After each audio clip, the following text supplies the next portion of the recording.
बाद देव को यह सोचने में ज्यादा वक्त नहीं लगा कि उसकी सबसे बड़ी समस्या क्या है। वह इस बात को समझ गया कि उसे अपनी साधना कला के लिए सबसे सर्वोच्च कला कहां पर मिलेगी, इसलिए वह पूरी तरह से तैयार था। उसे अब जानकारी थी कि उसे क्या करना है। कुछ वक्त तक बाबा से बात करने के बाद देव चुपचाप अपने कमरे के अंदर चला गया। कमरे में जाने के बाद उसने कुछ लिखा और दरवाजे पर लगाकर कमरे को पूरी तरह से बंद कर दिया। कमरे में जाने के बाद देव ने ज्यादा नहीं सोचा और सीधा असुर तलवार के स्पेस में चला गया। असुर तलवार के अंदर जाने के बाद देव चुपचाप उस पौराणिक महल की लाइब्रेरी में चला गया। उसे वहां कोई भी ऐसी चीज नहीं मिलने वाली थी, चाहे वह पूरी लाइब्रेरी ही क्यों ना छान ले। उसकी नजर दोबारा से उस रहस्यमय कक्ष के ऊपर पड़ी जो कि लाइब्रेरी के अंदर बना हुआ था। वह चुपचाप उस सीक्रेट रूम के दरवाजे पर चला गया और अंदर प्रवेश कर गया। यह वही जगह थी जहां राठौर परिवार की 10 दुनिया का द्वार है। इसी दरवाजे की वजह से वह असुर लोक में भी जा सकता था।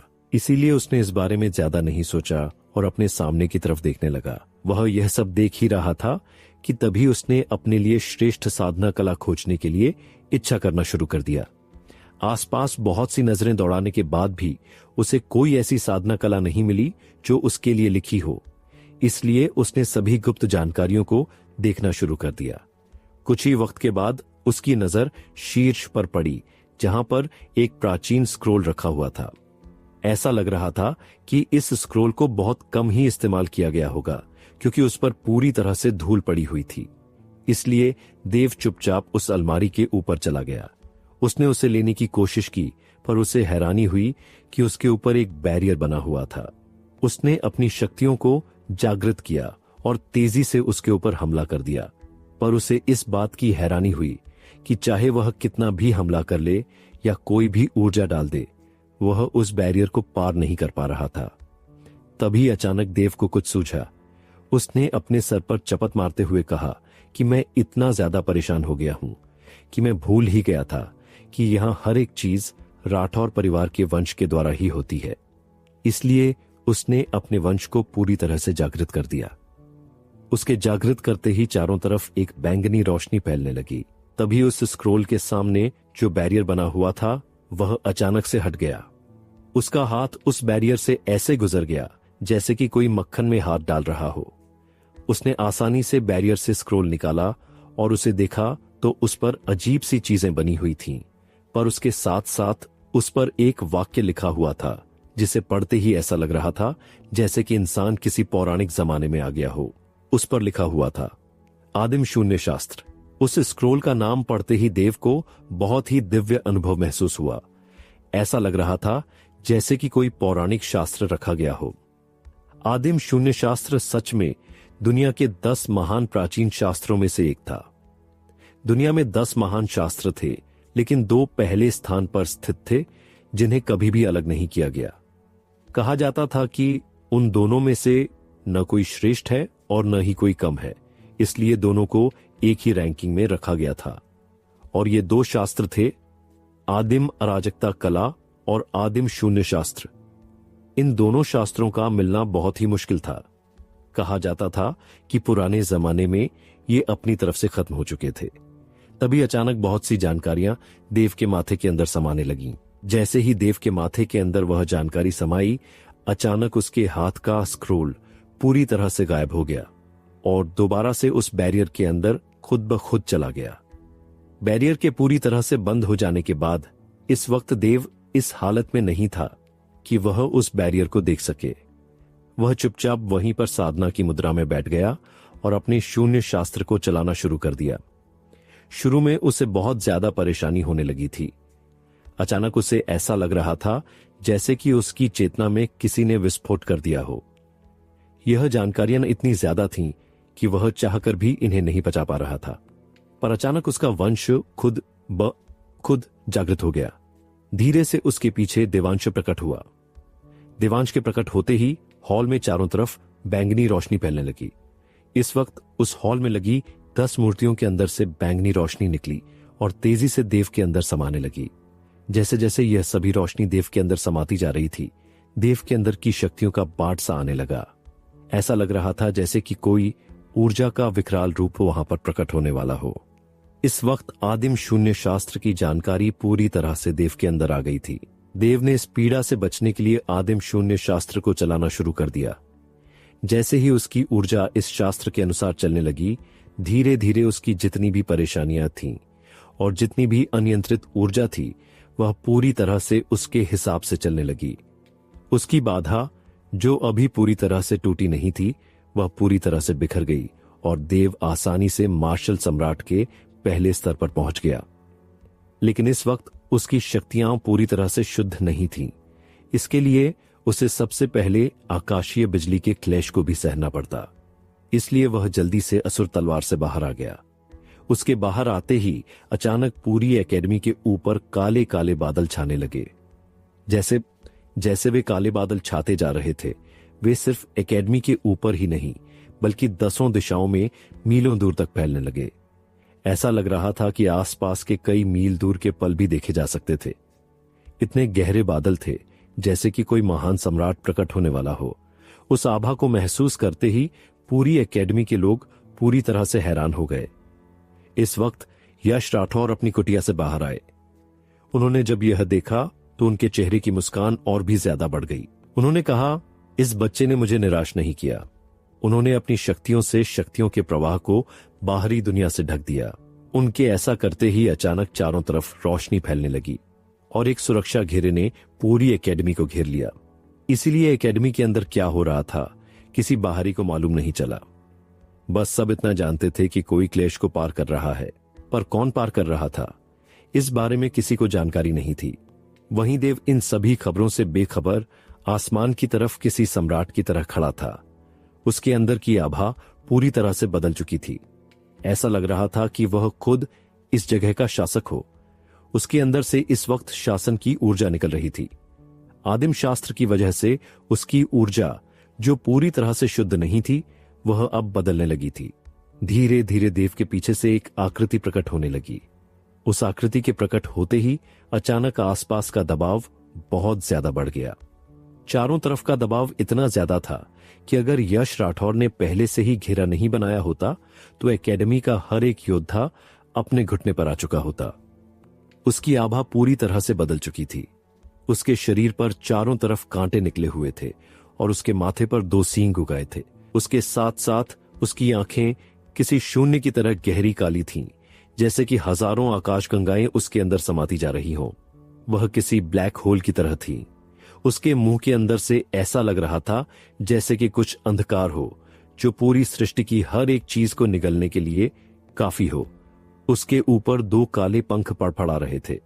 ऐसा लग रहा था जैसे कि उसके पंखों के फैलाव से हजारों आकाशगंगाएं पूरी तरह से तबाह हो जा रही हों। उसके असली रूप में आते ही आसपास का स्पेस भी उसके भार को पूरी तरह से सहन नहीं कर पा रहा था।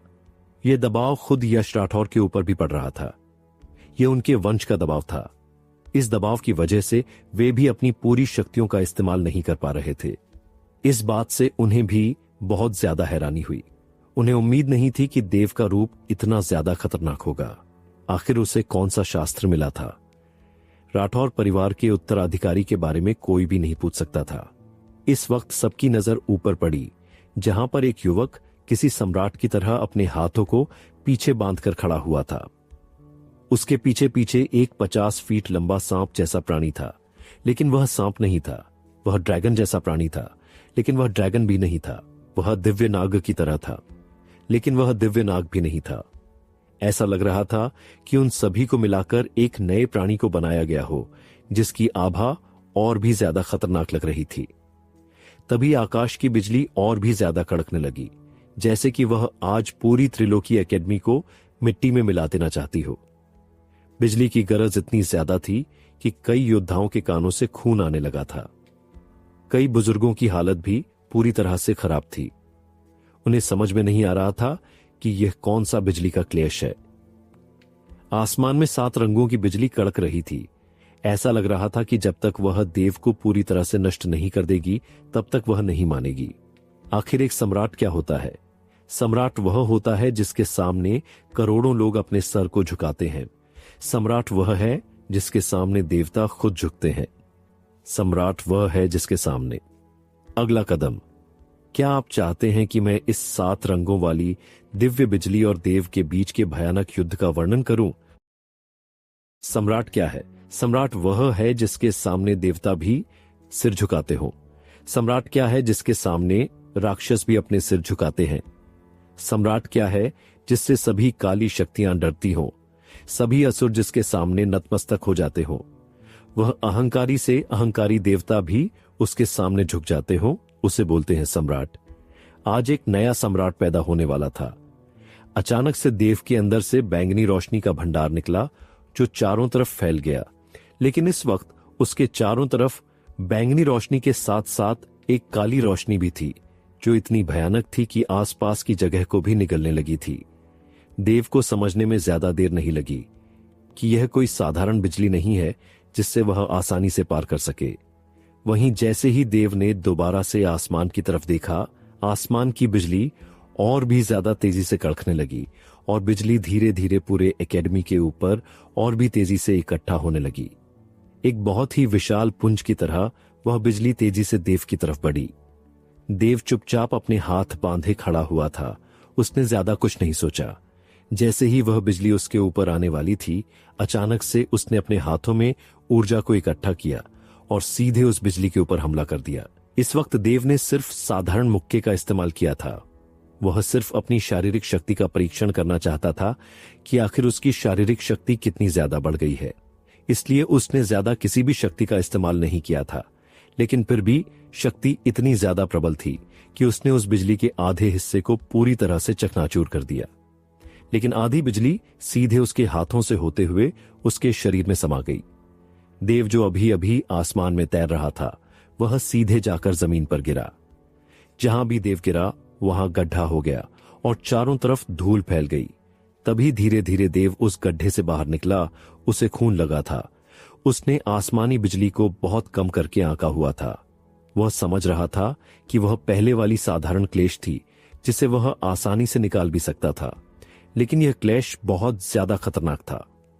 वह बिजली जो अभी भी उसके शरीर में गई थी, अभी भी उसके पूरे शरीर में तबाही मचा रही थी।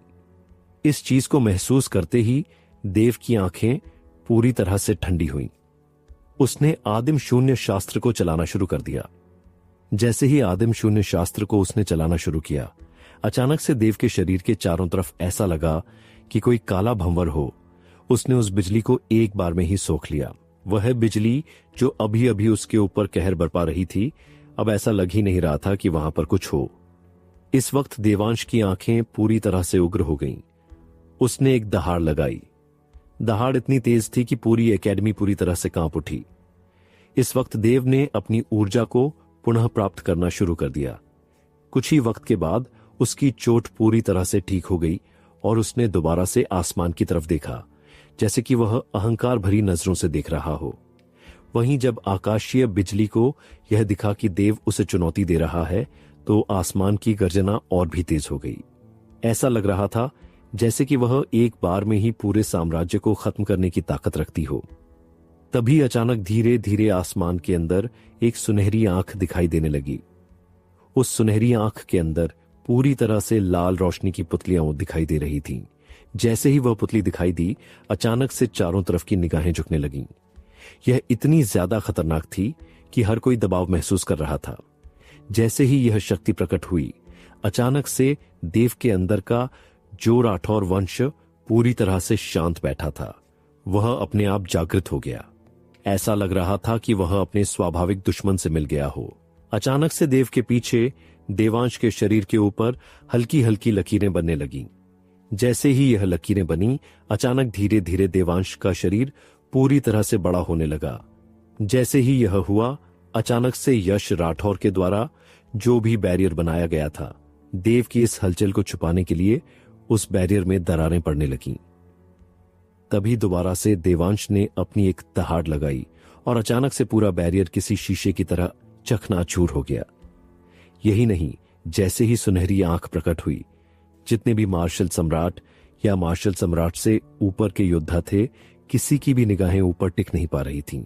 ऐसा लग रहा था जैसे कि उनके ऊपर एक सर्वोच्च दबाव पड़ गया हो। यह कोई नॉर्मल दबाव नहीं था, यह स्वर्ग के सम्राट का दबाव था, यह स्वर्ग का दबाव था। जैसे ही स्वर्ग ने अपनी आंखों से देव की तरफ देखा, अचानक से राठौर परिवार के वंश से एक ऊपरी शक्ति निकली जिसने पूरी तरह से स्वर्ग की शक्ति को तुच्छ कर दिया। ऐसा लग रहा था कि वह उसे ऐसे देख रहा था जैसे कि वह किसी तुच्छ इंसान को देख रहा हो। देवांश की आकृति अभी भी 50 फीट थी और उसकी आकृति धीरे धीरे बढ़ने लगी। इस वक्त देव के हाथों में भी असुर तलवार आ गई। असुर तलवार के आते ही चारों तरफ की भयानक रोशनियां छाने लगी। यह रोशनी इतनी खतरनाक थी कि आसपास की जगह भी फटने लगी। देव ने अब शास्त्र को चलाना शुरू कर दिया।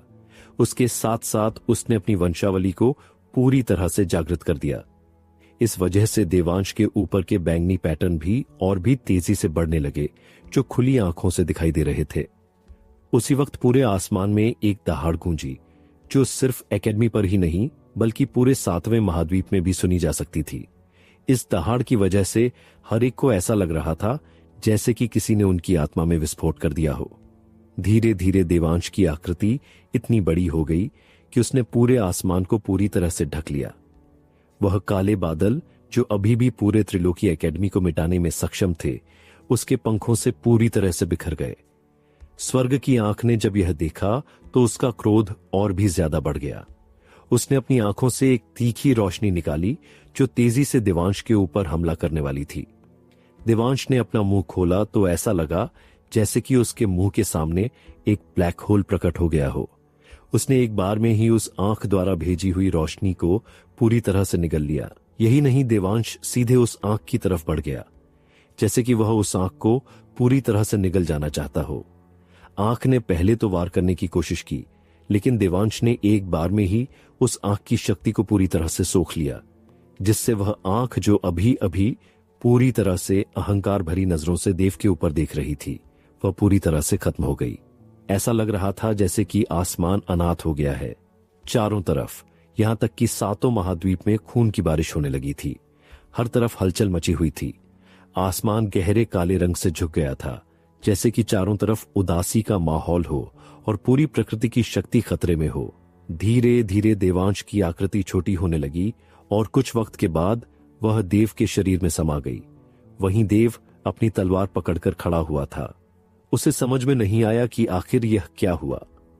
उसने सोचा था कि इन बिजली के प्रहारों के लिए उसे बहुत ज्यादा शक्ति लगानी पड़ेगी, पर उसे उम्मीद नहीं थी कि देवांश इतनी आसानी से इस बिजली के क्लेश को पूरी तरह से खत्म कर देगा।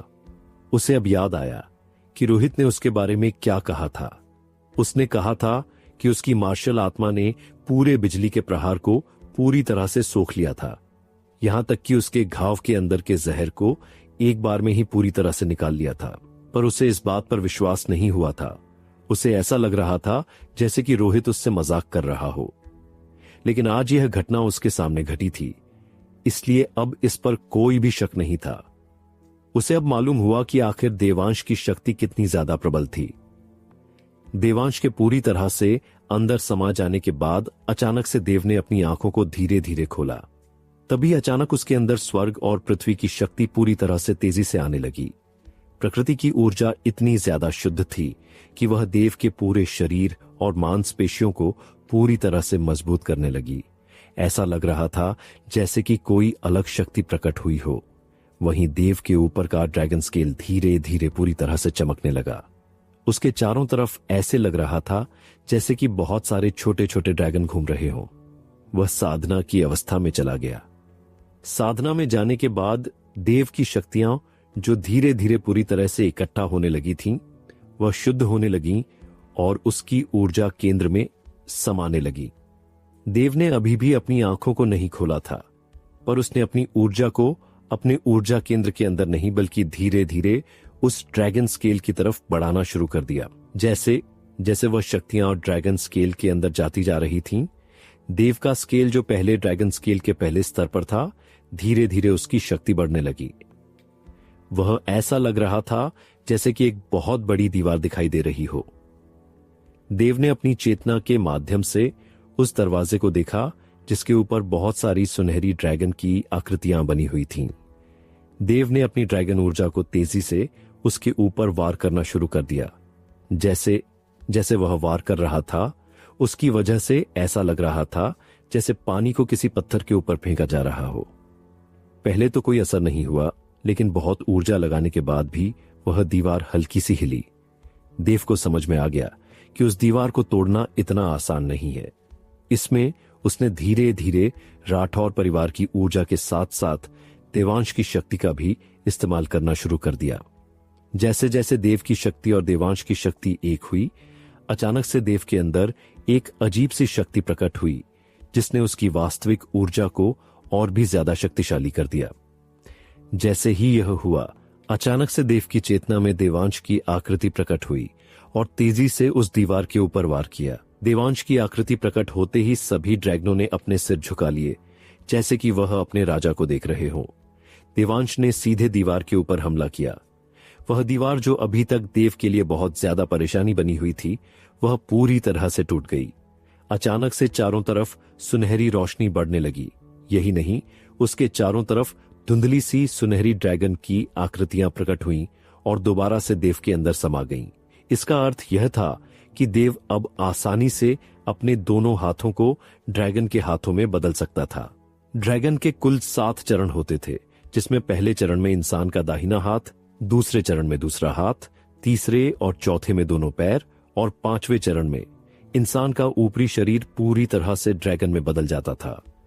छठे चरण में इंसान का हृदय और आंतरिक अंग रूपांतरित होते थे और 7वें आखिरी चरण में मस्तिष्क के साथ साथ उसकी हड्डियां भी पूरी तरह से ड्रैगन में बदल सकती थीं। उसके बाद इंसान आसानी से ड्रैगन में बदल सकता था। देव के पास पहले से ही एक अजीब मार्शल आत्मा थी। उसके साथ साथ राठौर परिवार का वंश था, इसलिए उसे उम्मीद थी कि उसे युवा सम्राट बनने में ज्यादा वक्त नहीं लगेगा। उसने इस बारे में ज्यादा नहीं सोचा और चुपचाप अपनी शक्तियों को बढ़ाना शुरू कर दिया। कुछ ही वक्त के बाद उसने अपनी साधना को बंद कर दिया। वह ड्रैगन स्केल के दूसरे स्तर पर पहुंच चुका था। शक्ति को महसूस करते ही उसकी आभा, जो अभी पूरी तरह से अनियंत्रित थी, वह चारों तरफ फैलने लगी। देव, जो अभी अभी मार्शल सम्राट के पहले स्तर पर पहुंचा था, उसे पहले स्तर के मध्य स्तर तक पहुंचने में ज्यादा वक्त नहीं लगा। देव ने धीरे से अपनी आंखों को खोला और चारों तरफ देखा। चारों तरफ की तबाही को देखने के बाद वह अपने सिर को खुजलाने लगा। इस वक्त यश राठौर वहां आए। उनको देखते ही देव ने उनका अभिवादन किया। तभी यश राठौर ने कहा, छोटे मालिक, आपको यहां पहुंचने के लिए बहुत बहुत बधाई हो। मुझे उम्मीद नहीं थी कि आप इतनी जल्दी मार्शल सम्राट बन जाएंगे। उनकी बातों को सुनकर देव ने ज्यादा नहीं सोचा और बस मुस्कुरा दिया। उसके बाद उन्होंने उसे अपनी शक्तियों को स्थिर करने के लिए बोला और सभी लोगों के ऊपर से पाबंदी हटा दी। लेकिन उन्हें इस बात की जानकारी नहीं थी कि देव ने अपने सबसे बड़े शत्रु को पूरी तरह से जागृत कर दिया था। वहीं इस वक्त मध्य दुनिया से कहीं दूर एक पर्वत चोटी थी, जिसे पूरे मध्य महाद्वीप की सबसे ऊंची चोटी के नाम से जाना जाता था। यहीं पर स्वर्ग का द्वार उपस्थित था। कहा जाता था कि वह बहुत ज्यादा रहस्यमयी है और दुनिया के नियमों को अपने हाथों में रखते हैं। इस वक्त स्वर्ग के द्वार के अंदर एक गुप्त पहाड़ी पर एक बूढ़ा इंसान बैठा था। अचानक उसने अपनी आंखें खोली। उसकी एक आंख पूरी तरह से घायल हो चुकी थी। उसे उम्मीद नहीं थी कि एक छोटे से लड़के ने उसे घायल कर दिया, लेकिन जब उसने देव के वंश को देखा तो उसकी आंखें पूरी तरह से ठंडी हो गईं। क्या राठौर परिवार दोबारा से अपने सिर को उठाने वाला है? तो मैं उससे पहले ही उन्हें पूरी तरह से कुचल दूंगा। अगला कदम, क्या आप चाहते हैं कि मैं इस स्वर्ग के बूढ़े इंसान और उसके द्वारा भेजे गए अगले खतरे का वर्णन करूं, या फिर देव की युवा सम्राट प्रतियोगिता की ओर कहानी बढ़ाऊं? तभी वह अपनी जगह से गायब हो गया। यह कोई और नहीं बल्कि खुद स्वर्ग था, इस दुनिया का कर्ता धर्ता। अचानक से वह गायब हुआ और मुख्य हॉल में प्रकट हुआ। जैसे ही वह हॉल में प्रकट हुआ तो चारों तरफ के लोग वहां इकट्ठा हो गए। तभी एक मध्यम उम्र के इंसान ने, जो अभी अभी वहां बैठा हुआ था, उन्हें देखते ही झुककर अभिवादन करते हुए कहा, पूर्वज, क्या हुक्म है? उस इंसान के ऊपर इतनी तेज आभा थी कि कोई भी उसकी तरफ देखने की कोशिश नहीं करता था। चाहे कोई भी देख ले, उसकी वर्तमान स्थिति को नहीं देख सकता था, इसलिए वह इंसान भी उसे नहीं देख पाया।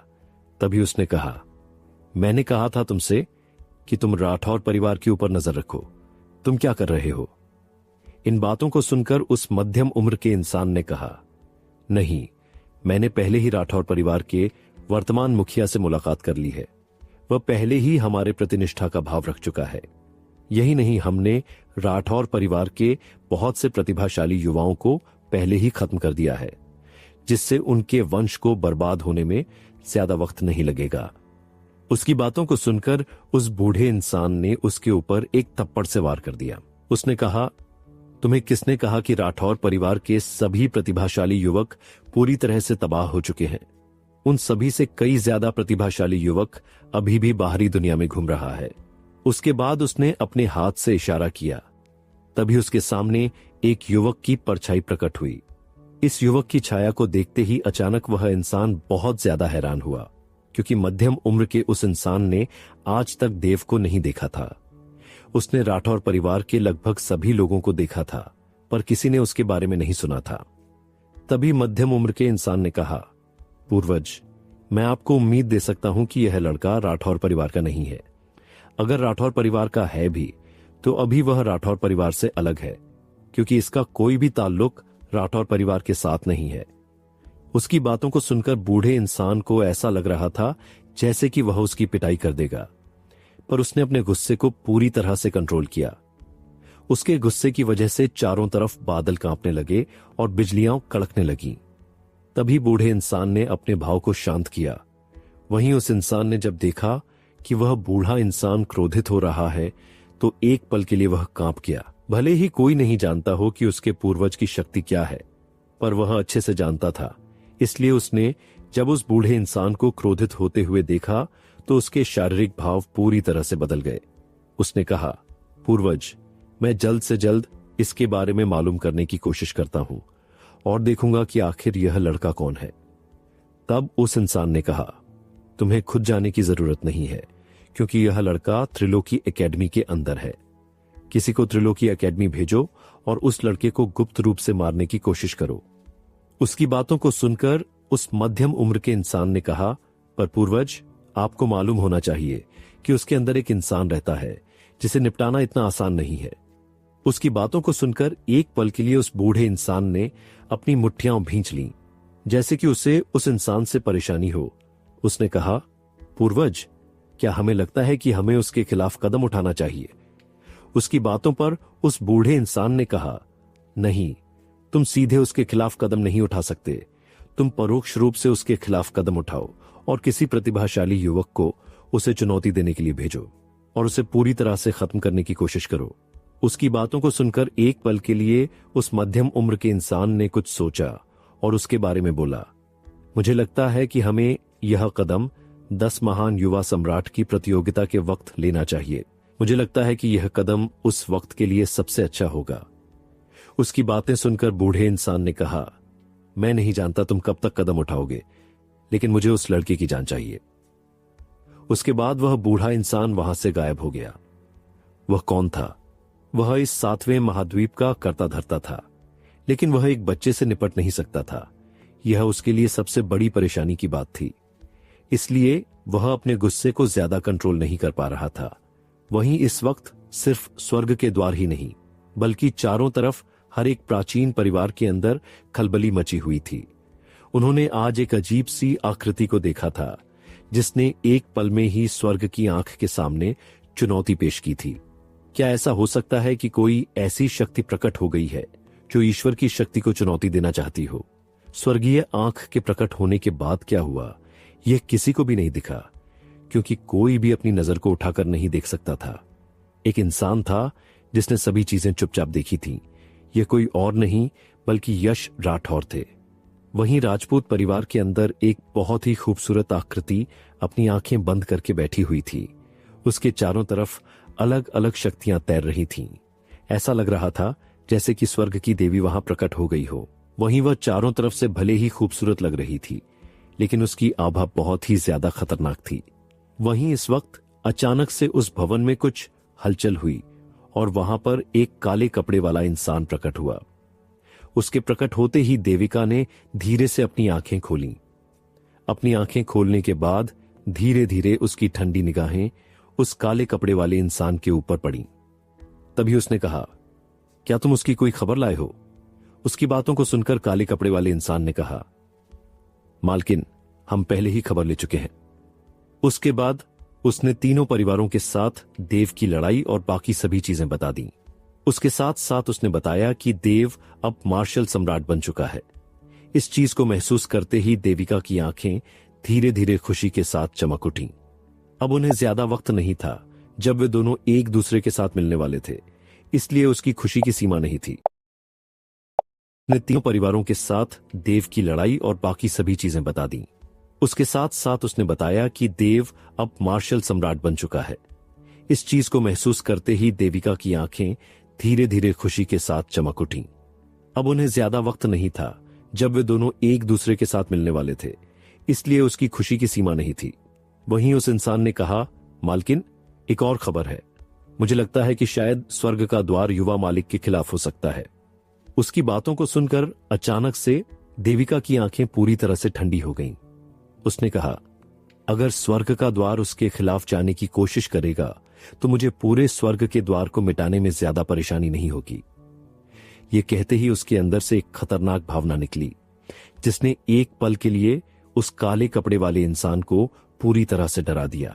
कोई भी देविका की असली शक्ति के बारे में नहीं जानता था, बस इतना जानते थे कि उसकी शक्तियां अद्भुत थीं। इसलिए उस इंसान की डर की वजह से हालत पूरी तरह से खराब थी। तब देविका ने कहा, ठीक है, तुम जा सकते हो। उसके जाने के बाद देविका अपनी जगह से खड़ी हुई और खिड़की के पास चली गई। उसकी आंखों में एक उम्मीद के साथ साथ एक खुशी भी दिखाई दे रही थी। उसने अपनी आंखों से बाहर चांद को देखा। इस वक्त चांद में उसे देव का चेहरा दिखाई दे रहा था। उसने अपनी मुट्ठियों को भींच लिया और बुदबुदाई, देव, अगर कोई भी तुम्हें नुकसान पहुंचाने की कोशिश करता है तो उसे मुझसे होकर गुजरना होगा। तभी अचानक उसके अंदर से फिर दोबारा से वही अनादि शक्ति निकलने लगी।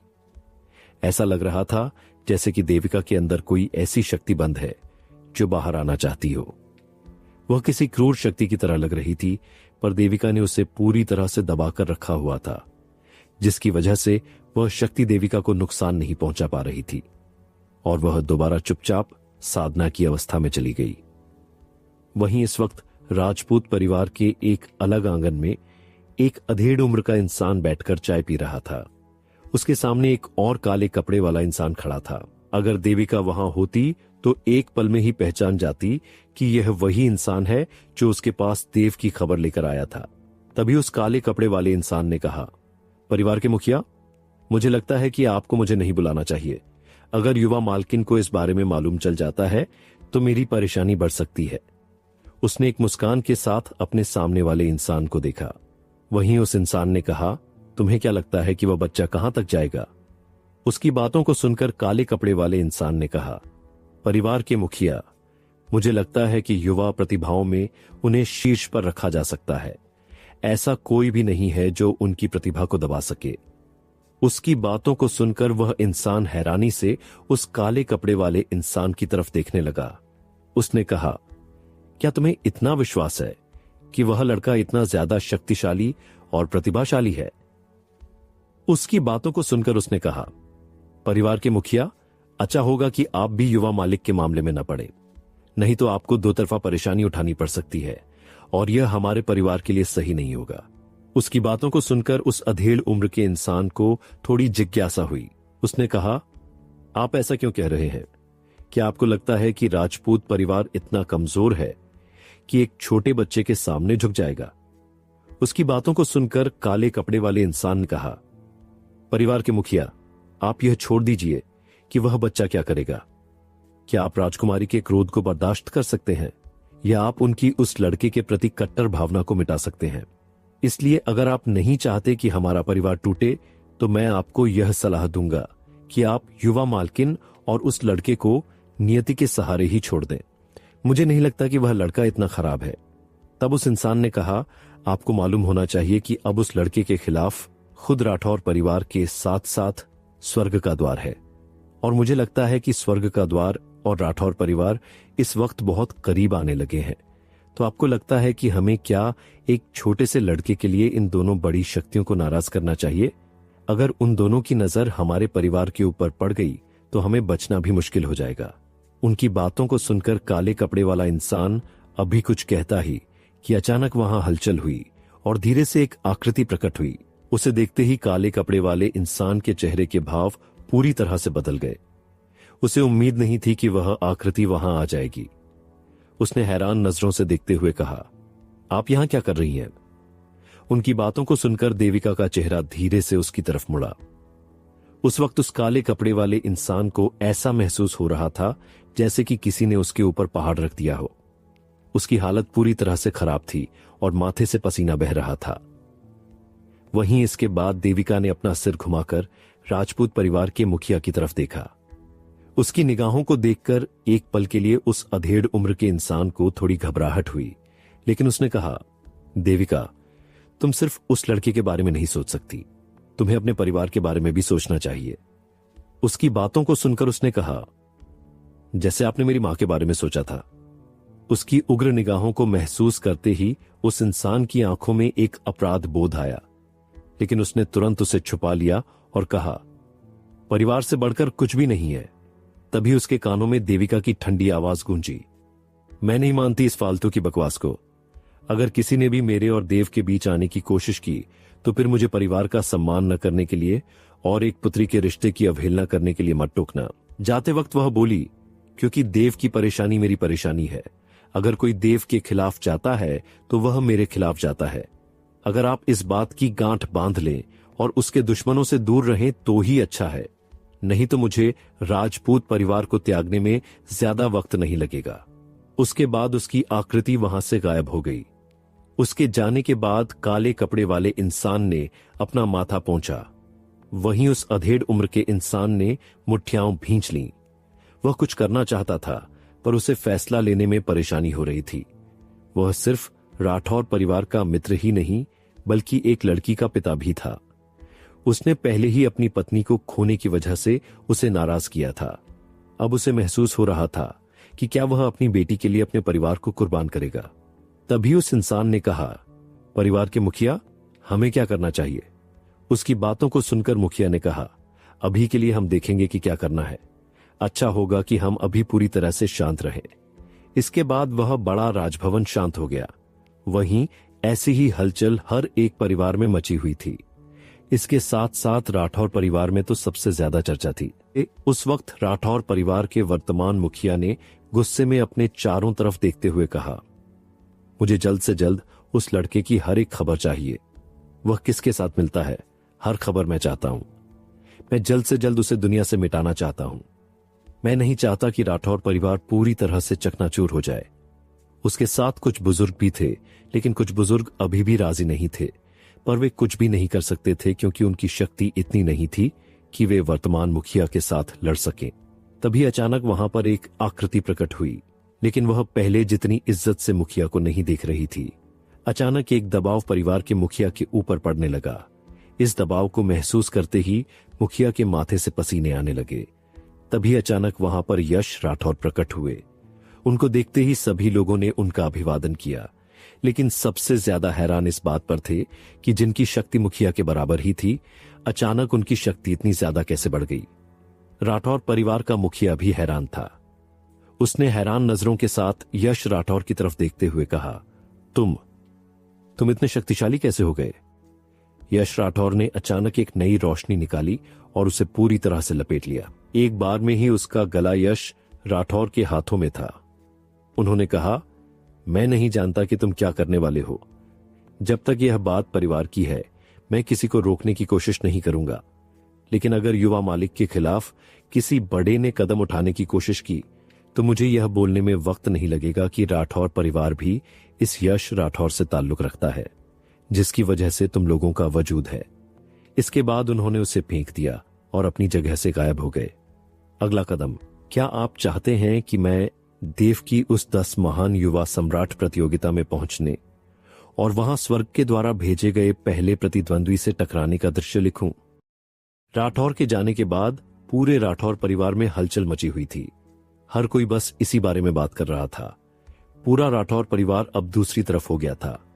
एक पक्ष जो अभी भी पुराने राठौर परिवार के साथ था, जिसमें बहुत सारे बुजुर्ग अभी भी देव के साथ थे। अगर पुराने बुजुर्ग जो किसी निद्रा में थे वे जाग जाते तो हेमंत ने पहले ही उन सबको चुप करा दिया होता। लेकिन अभी जैसे ही सुना गया कि यश राठौर की शक्ति इतनी ज्यादा बढ़ गई है, तो जो लोग पहले परिवार के मुखिया के साथ थे उनका पक्ष पूरी तरह से पलट गया। हर कोई इस शक्ति के सामने ही झुकता था। अगर पूरी शक्ति लगाने के बाद भी वे यश के सामने नहीं टिक सकते थे तो उनके रहते हुए कभी भी राजकुमार को चोट नहीं पहुंचा सकते थे। असली राजकुमार ही इस परिवार की असली धुरी है। क्या मुखिया के पद के लिए वारिस को परिवार के खिलाफ करना चाहिए? अगर राजकुमार होगा तो निश्चित रूप से राठौर परिवार की जो साख दबी हुई थी वह दोबारा से अपने चरम रूप में आ जाएगी। इसी परेशानी की वजह से उसने जल्द से जल्द उसे मारने की कोशिश की, लेकिन उसे उम्मीद थी कि जितने भी बड़े पूर्वज सोए हुए थे उन लोगों तक यह खबर जल्द से जल्द पहुंच जाएगी। अगर महान पूर्वज और बड़े पूर्वज बाहर आ जाते हैं तो वह चाहकर भी कोई कदम नहीं उठा सकता था। उसने जो सोचा वही हुआ। उसे इसी बात का डर था। अचानक हॉल में एक आकृति प्रकट हुई। राठौर परिवार का माहौल पूरी तरह से बदल गया। जितने भी लोग वहां खड़े थे और जितने भी बुजुर्ग थे सभी ने उस बूढ़े इंसान को झुककर अभिवादन किया।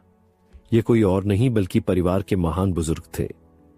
उन्हें देखते ही सभी लोगों ने बार बार अभिवादन किया। उनके आने से सभी लोगों ने राहत की सांस ली। उसके बाद महान पूर्वज ने ज्यादा नहीं सोचा और परिवार के मुखिया की तरफ देखते हुए कहा, आज के बाद हेमंत इस परिवार का मुखिया नहीं है। परिवार के मुखिया ने गुप्त रूप से परिवार के दुश्मनों के साथ सांठगांठ की। उसके साथ साथ परिवार के वारिस को मारने की कोशिश की। इसलिए उसे परिवार के मुखिया के पद से हटाया जाता है। इसके साथ साथ उसके साथ शामिल सभी बुजुर्गों को उनके पद से निष्कासित किया जाता है और उन्हें काल मंडप में कैद किया जाता है। महान बुजुर्ग की बातों को सुनकर एक पल के लिए सभी लोग बहुत ज्यादा हैरान रह गए, लेकिन उनकी आंखें सच्चाई देख रही थीं। यह सुनते ही राठौर परिवार में पूरी तरह से हलचल मच गई। जितने भी बुजुर्ग देव के खिलाफ थे, विशेषकर वे 8 बुजुर्ग, उनके चेहरे के भाव पूरी तरह से पलट चुके थे। वे जानते थे कि अब उनका परिवार में रहना इतना आसान नहीं है।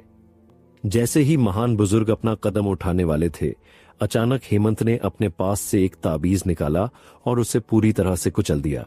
उसे कुचलते ही अचानक आसपास की स्पेस फटने लगी। इससे पहले कि कोई कुछ समझ पाता, हेमंत अपनी जगह से गायब हो चुका था। महान बुजुर्ग ने कहा, जब तक नए मुखिया नहीं आ जाते तब तक परिवार की जिम्मेदारी एल्डर काउंसिल ही करेगी। उनकी बातों को सुनकर सभी लोगों ने सहमति दी। उन्होंने आदेश दिया, जल्द से जल्द यश राठौर को संदेश भेजो, मैं उनसे मिलना चाहता हूं। इसके बाद वे अपनी जगह से गायब हो गए। हर कोई जानता था कि राठौर परिवार एक शीर्ष परिवार था। भले ही अभी उसकी ताकत थोड़ी कम हो गई थी, लेकिन कोई भी उसे कम आंकने की कोशिश नहीं कर सकता था। अगर राठौर परिवार दूसरे नंबर पर है तो कोई भी पहले नंबर पर आने की कोशिश नहीं करेगा। ऐसी बहुत सी ताकतें थीं जो पूरी तरह से गुप्त थीं। यहां तक कि पूर्व मुखिया हेमंत को भी नहीं मालूम था कि परिवार में कितने ज्यादा बुजुर्ग अभी सुप्त निद्रा में थे। इसलिए उसे यहां से भागना पड़ा। वह जानता था कि अगर और भी बुजुर्ग जग गए तो यह उसके लिए बहुत बड़ी आपदा होगी। वहीं इस वक्त राठौर देव की गुप्त जगह से अलग एक पर्वत पर काला कोहरा छाने लगा। वहां एक आकृति गिरी जिसकी हालत ठीक नहीं थी। उसकी हालत ऐसी लग रही थी जैसे किसी ने उसे बहुत बुरी तरह से प्रताड़ित किया हो। यह कोई और नहीं बल्कि राठौर परिवार का पूर्व मुखिया हेमंत था। उसके गिरते ही चारों तरफ की शक्तियों की प्रबलता और भी ज्यादा बढ़ गई। उसने धीरे से अपनी आंखें खोली और अपने पास से एक दवा निकालकर खाई, जिससे उसकी चोटें धीरे धीरे ठीक होने लगीं। लेकिन उसकी आंखों की जलन कम नहीं हो रही थी। उसने कहा, मैं राठौर परिवार को कभी भी आसानी से जाने नहीं दूंगा। इसके बाद वह चुपचाप अपनी जगह से गायब हो गया। वहीं इस वक्त पूरे महाद्वीप में एक ऐलान हुआ कि आज से 1 महीने के बाद युवा सम्राट की प्रतियोगिता आरंभ होगी। जितने भी योद्धा इसमें शामिल होना चाहते हैं वे शामिल हो सकते हैं। इस वक्त राठौर परिवार में अलग माहौल था। भले ही मुखिया ने परिवार को धोखा दिया था, लेकिन बुजुर्गों ने बाकी दगाबाजों की साधना को पूरी तरह से खत्म कर दिया था और वे अब बिना साधना के साधारण इंसान बन चुके थे। उन्हें इस बात की जरा भी चिंता नहीं थी। वे जानते थे कि अगर इंसान के अंदर शक्ति न हो तो वह कुछ भी नहीं कर सकता। इसके साथ साथ अगर देव के पिता को मालूम चल जाए कि परिवार ने उनके अपने ही बेटे के खिलाफ साजिश रची है तो यह बहुत बड़ी बात होगी। परिवार पर उनके पिता के क्रोध को कोई भी नहीं रोक सकता था। उन्हें उम्मीद नहीं थी कि यह सब जानने के बाद भी हेमंत देव के खिलाफ जाना चाहता था, क्योंकि उसे सिर्फ परिवार की मुखिया की गद्दी चाहिए थी। वहीं त्रिलोकी एकेडमी में अभी अभी यश राठौर आए ही थे कि तभी अचानक उन्हें एक जानी पहचानी शक्ति महसूस हुई। शक्ति को महसूस करते ही वह अपनी जगह से गायब हो गए और एकेडमी के बाहर एक आकृति प्रकट हुई। वे दोनों इस तरह प्रकट हुए कि आसपास की भीड़ को मालूम भी नहीं चला। दूसरी तरफ देखते हुए महान बुजुर्ग ने कहा, परिवार के महान बुजुर्ग आपसे बात करना चाहते हैं। मुझे उम्मीद है कि आप अपनी नाराजगी को भूलकर उनसे मिल सकेंगे। यश राठौर की भौहें तन गईं। वे जानते थे कि अभी राठौर परिवार का माहौल सही नहीं था और वे पारिवारिक मामलों में नहीं पड़ना चाहते थे। इसलिए उन्होंने राठौर परिवार से अलग हटकर देव के लिए रास्ता बनाने हेतु त्रिलोकी एकेडमी की नींव रखी थी। पर उन्हें उम्मीद नहीं थी कि राठौर परिवार में इतना सब हो जाएगा। कुछ ही वक्त में बुजुर्ग ने सारी बातें बता दी। अब यश राठौर को समझ में आ रहा था कि हेमंत सिर्फ मुखिया बनने के लिए नहीं, बल्कि उसने अपनी जमीन पहले ही बेच दी थी। यहां तक कि वह राठौर परिवार के सबसे बड़े दुश्मन के सामने भी आत्मसमर्पण कर चुका था। ये राठौर परिवार के लिए सबसे बड़ी कलंक की बात थी। यश राठौर ने कुछ सोचा और बोले, मैं इसका कोई भी फैसला नहीं कर सकता। मुझे युवा स्वामी से इस बारे में बात करनी होगी। बुजुर्ग ने सहमति दी। वे जानते थे कि देव को अपने परिवार से कोई लगाव नहीं था, यहां तक कि वह जानते भी नहीं थे कि देव कैसा दिखता है। आज तक बड़े परिवारों के योद्धा अपनी पारिवारिक साधनाओं का इस्तेमाल करते हैं, लेकिन देव ने किसी भी ऐसी साधना का इस्तेमाल नहीं किया था। उसे एक अनाथ की जिंदगी जीनी पड़ी थी। एक बड़े परिवार का वारिस होने के बाद भी वह अनाथ की तरह जिया। यह किसी के लिए भी अच्छी बात नहीं थी। बुजुर्ग ने अपना हाथ बढ़ाते हुए कहा, मुझे उम्मीद है कि आप युवा मालिक को समझाने की कोशिश करेंगे। परिवार की तरफ से हमारा भी कुछ दायित्व बनता है। यश राठौर ने ज्यादा कुछ नहीं कहा और चुपचाप एकेडमी के अंदर चले गए। उनके जाने के बाद बुजुर्ग कुछ वक्त वहां खड़े रहे और फिर चले गए। दूसरी तरफ देव इस वक्त साधना कर रहा था। वह अपनी वर्तमान शक्तियों को स्थिर करने में लगा हुआ था। उसके साथ साथ वह एक नई मार्शल स्किल सीख रहा था। यह कोई साधारण स्किल नहीं, बल्कि एक तलवार कला थी। जैसे ही देव मार्शल सम्राट तक पहुंचा, असुर तलवार के अंदर से उसके पास एक मार्शल स्किल आई। यह आदिम तलवार विनाश कला के नाम से जानी जाती थी। इसके कुल 7 रूप होते थे। कहा जाता है कि अगर कोई 7 रूपों का इस्तेमाल कर ले तो एक ही वार में पूरी दुनिया को तबाह किया जा सकता था। यह एक पवित्र रैंक की मार्शल कला थी। इस कला को सीखने के बाद देव का उत्साह बहुत बढ़ गया। उसने अपने कमरे का दरवाजा बंद किया और दोबारा से असुर क्षेत्र में प्रकट हुआ। उसने अपनी समझ के साथ असुर कला का अभ्यास शुरू कर दिया। जैसे जैसे वह अभ्यास करता गया, उसकी दक्षता बढ़ती गई। आदिम तलवार विनाश की शक्ति को जीतना बहुत मुश्किल था। इसमें इंसान पहली बार में ही तलवार से पहाड़ों और नदियों को तोड़ सकता था और नदियों को सुखा सकता था। इस शक्ति को महसूस करते ही देव की आंखें चमक उठीं। वह इस तलवार का इस्तेमाल करना चाहता था और अपनी वास्तविक शक्ति को सुधारना चाहता था। उसे सम्राट प्रतियोगिता में शामिल होना ही था, इसलिए उसे जल्द से जल्द अपनी शक्तियों को स्थिर और प्रबल करना था। उसके पास ज्यादा मार्शल स्किल्स नहीं थीं, इसलिए उसने इसका अभ्यास शुरू कर दिया। कुछ वक्त के बाद उसकी तलवार में दक्षता और भी बढ़ गई। उसके हाथ में इस वक्त असुर तलवार की छाया थी। उसने अपने सामने के पहाड़ पर हमला किया। कुछ ही वक्त में पहाड़ की चोटी पूरी तरह से ढह गई, लेकिन असुर क्षेत्र की ऊर्जा की वजह से वह जल्दी ही ठीक हो गई। देव के चेहरे पर मुस्कान आ गई। उसने दोबारा वार करना शुरू किया। जैसे जैसे वह वार करता गया, आसपास की शक्तियों की प्रबलता बढ़ती गई। उसने अपनी पूरी शक्ति झोंक दी। अचानक देव की तलवार के ऊपर एक आदिम शक्ति जमा होने लगी। ऐसा लग रहा था कि यह किसी प्राचीन काल की शक्ति हो जो सब कुछ तबाह करने के लिए जुटी हो। एक ही वार में शत्रु को मिटाने वाली शक्ति। देव का उत्साह बहुत बढ़ गया। उसने सामने वार किया और पर्वत छोटी, जो अभी ठीक हुई थी फिर से पूरी तरह तबाह हो गई। देव ने संतुष्टि की सांस ली। उसने आदिम विनाश की पहली चाल को समझ लिया था, या कहें कि उसने पहला कदम रखा था। इसे पूरी तरह समझना आसान नहीं था, पर इसका एक ही वार बहुत शक्तिशाली था। अब उसके पास रहस्यमयी कदम, 3000 कमलों वाली चाल, आदिम तलवार, विनाश और ड्रैगन मुट्ठी जैसी कई मार्शल स्किल्स थीं।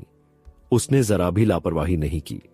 वह जानता था कि हर आसमान के ऊपर एक और आसमान होता है, इसलिए वह दोबारा साधना में लग गया।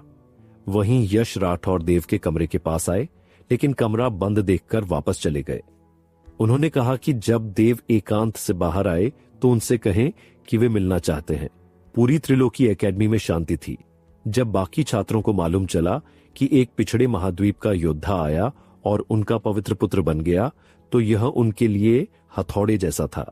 कोई भी इसे मानने को तैयार नहीं था, लेकिन जब उन्होंने उसके कारनामे देखे तो उनकी आंखें फटी की फटी रह गईं। अब कोई भी देव के खिलाफ जाने की हिम्मत नहीं कर सकता था। यहां तक कि लड़कियां तो उसकी मुरीद हो चुकी थीं। वहीं एकेडमी के एक अलग पर्वत पर एक 25 साल का युवक अपने कमरे से बाहर आया। उसकी आंखों में एक तरह का तेज था जिसे कोई भी देखने की हिम्मत नहीं करता था। उसने अपनी शक्तियों को वापस समेटा। उसके सामने एक लड़की प्रकट हुई। उसे देखते ही युवक की आंखों में चमक और सद्भावना आ गई। लड़की ने उसका अभिवादन किया, पर उसके चेहरे पर परेशानी थी। युवक ने कहा, रोशनी, तुम्हें घबराने की जरूरत नहीं है। अब तुम्हारा मालिक जल्द ही पवित्र पुत्र बन जाएगा। कोई मुझे नहीं रोक सकता। यह युवक बहुत दिनों से एकांत साधना में था, इसलिए उसे बाहर क्या चल रहा है कुछ पता नहीं था। बाहर आते ही वह पवित्र पुत्र बनना चाहता था। जब रोशनी ने यह सुना तो उसने सिर झुका लिया और अपनी उंगलियों को भींचने लगी, जैसे कुछ कहना चाहती हो पर कह नहीं पा रही। सहदेव को समझते देर नहीं लगी कि कुछ गड़बड़ है। क्या बात है? क्या तुम मुझे कुछ बता सकती हो? रोशनी अपनी आंखें चुराने लगी, जैसे कुछ छुपा रही हो, पर वह बताना चाहती थी। उसने कहा, युवा मालिक, एक बहुत बड़ी बात हुई है। सहदेव ने कहा, बोलो क्या बात है? क्या रवि या संदीप ने अपनी साधना को और बढ़ा लिया है? मुझे नहीं लगता कि वे अब मेरे सामने टिक सकते हैं। अब उन्हें मुझे बड़ा भाई कहना ही होगा। रोशनी ने कहा, बात यह नहीं है कि उन्होंने शक्ति बढ़ा ली है, बल्कि कुलपति ने पहले ही किसी और को पवित्र पुत्र के रूप में चुन लिया है। यह सुनकर सहदेव के अंदर से एक ठंडी शक्ति निकली, जिसने पूरे माहौल को जमा दिया। रोशनी ठंड से कांपने लगी। सहदेव ने अपनी शक्ति वापस ली और खुद को कंट्रोल किया। रोशनी, मेरा कोई गलत इरादा नहीं था। फिर उसने पूछा, क्या तुम उस लड़के के बारे में कुछ जानती हो? मुझे नहीं लगता कि हम तीनों के अलावा कोई और पवित्र पुत्र बनने के लायक है। उसने एक पत्र निकाला और उस पर चुनौती पत्र लिखकर रोशनी को दिया। जाओ और उस लड़के से कहो कि मैं उसे चुनौती देना चाहता हूं। रोशनी सहदेव की बात नहीं टाल सकती थी, इसलिए उसने पत्र लिया और वहां से गायब हो गई। सहदेव की आंखों में ठंडी रोशनी थी। छोटे बच्चे, मैं नहीं जानता तुम कौन हो, लेकिन अगर तुम मेरे पवित्र पुत्र और संप्रदाय का नेता बनने की राह का कांटा बनोगे तो यह तुम्हारे लिए सही नहीं होगा। इसके बाद वह अपने कमरे में चला गया। रोशनी चुपचाप निशा की छोटी पर प्रकट हुई। चूंकि देव के पास अभी अपनी कोई छोटी नहीं थी, वह निशा की छोटी पर ही रहता था, जहां उसके लिए अलग निवास बनाया गया था। वहां उसे एक खूबसूरत आकृति दिखाई दी। वह एरिया थी। रोशनी ने एरिया का अभिवादन करते हुए कहा, दूसरी शिष्या का अभिवादन स्वीकार करें। एरिया ने उसकी तरफ देखा और उसे पहचान लिया। क्या बात है रोशनी, तुम यहां क्या कर रही हो? यहां तो सिर्फ पवित्र पुत्र ही रहते हैं। अगला मोड, क्या देव सहदेव की चुनौती स्वीकार करेगा? और क्या एरिया इस बीच कोई भूमिका निभाएगी? क्या आप चाहते हैं कि मैं इस मुकाबले का वर्णन करूं? लोकेंद्र यादव ने नवागंतुक की ओर हाथ हिलाया।